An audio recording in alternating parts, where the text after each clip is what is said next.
नमस्कार, विकी वॉक्स चैनल पर एक बार फिर आप सबका स्वागत है। आज का टॉपिक बहुत ही मिस्टीरियस होने वाला है क्योंकि मैं बात करने वाली हूँ मैरी सेलेस्टी की।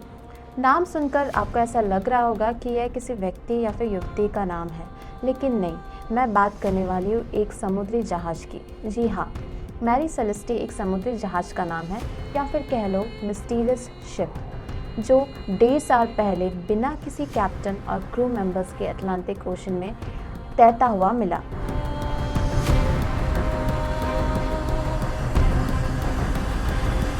सुनकर लग रहा है ना आपको ये मिस्टीरियस, तो आइए इसके बारे में और जानने और समझने की कोशिश करते हैं। इस जहाज में कुल मिलाकर 11 मेंबर्स थे।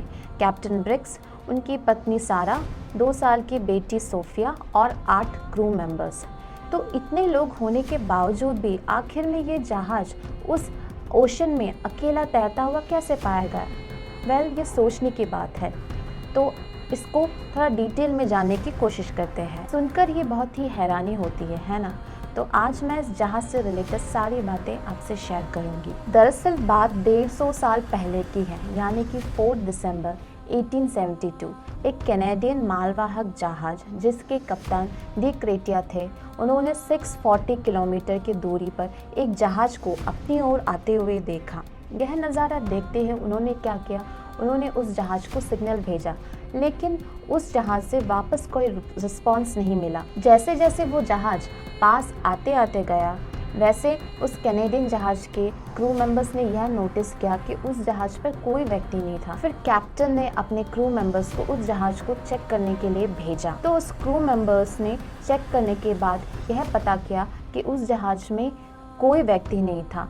पहले उन्हें लगा कि शायद खाने की शॉर्टेज या भूख के कारण वहाँ के सारे मेंबर्स उस जहाज को छोड़कर चले गए, लेकिन फिर उन लोगों ने यह नोटिस किया कि उस जहाज के टेबल पर गर्मा गर्म खाना परोसा पड़ा था, और यही नहीं, पूरे 6 महीने का खाना पानी भी वहाँ पे उपलब्ध था, और जहाज भी बहुत ही साफ़ सुथरा था।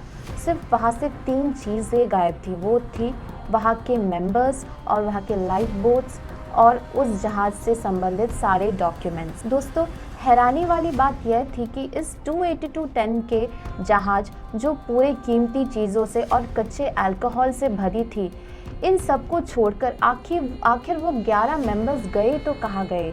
यह सोचने की बात बन गई है। और सिर्फ यह नहीं, 4 महीने का खाना पानी छोड़कर आखिर वो सब इस तरह कहाँ गायब हो गए जो आज तक नहीं मिल पाए। इस घटना से संबंधित कई तर्क आए और इससे रिलेटेड सारे तर्क मैं आज आपके सामने शेयर करूंगी। पहला तर्क यह था कि इस जहाज पर किसी समुद्री जीव का हमला हुआ था।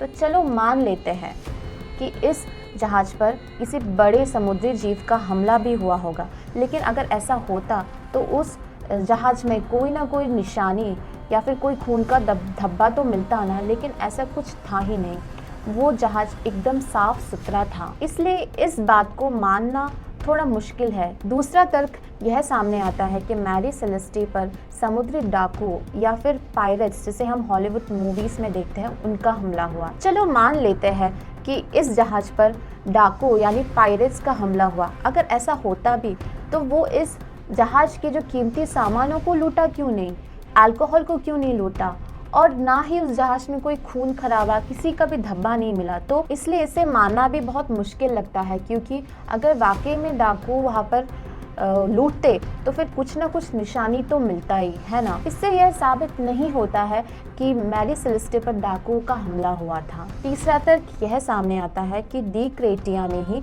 मैरी सेलेस्टी पर हमला किया और उसके सारे मेंबर्स को गायब करके झूठी कहानी रची। चलो मान लेते हैं कि डी क्रेटिया ने ही यह सब किया। अगर ऐसा वाकई में होता तो उन्होंने उस शिप के सारे कीमती वस्तुओं को क्यों नहीं लूटा?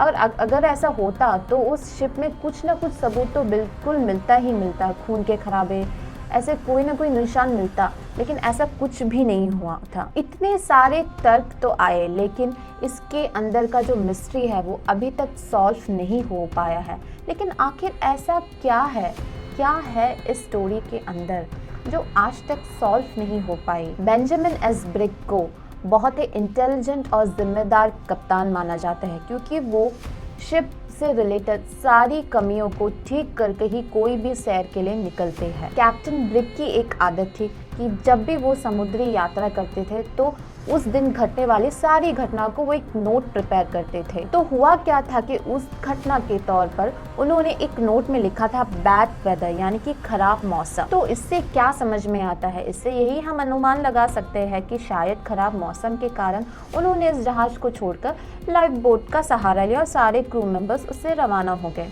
लेकिन सोचने की बात यह है, ट्रिकी बात यह है कि अगर मौसम इतना ही बुरा था तो वो इतने बड़े शिप को छोड़कर लाइफ बोट को क्यों चुना, और वो भी इतने इंटेलिजेंट कप्तान इतना बड़ा रिस्क कैसे ले सकते हैं, क्योंकि उनके साथ उनकी बीवी और 2 साल की बेटी भी थी।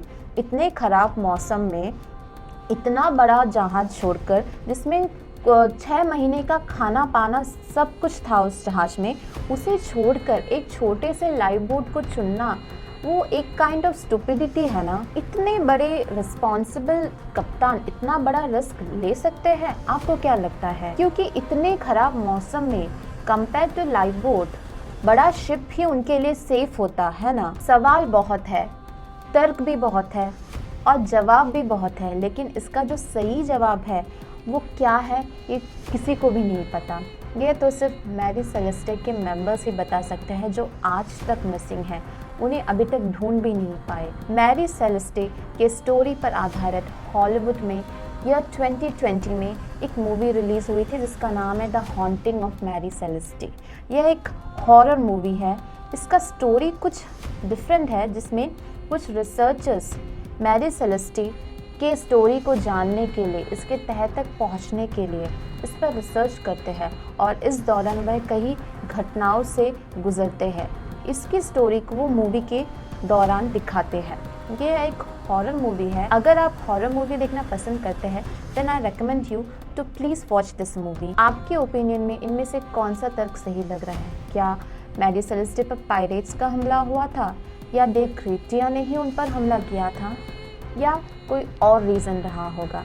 अगर आपको कुछ भी पता है तो प्लीज़ कमेंट में अपने ओपिनियन शेयर कीजिए। आज के लिए बस इतना ही।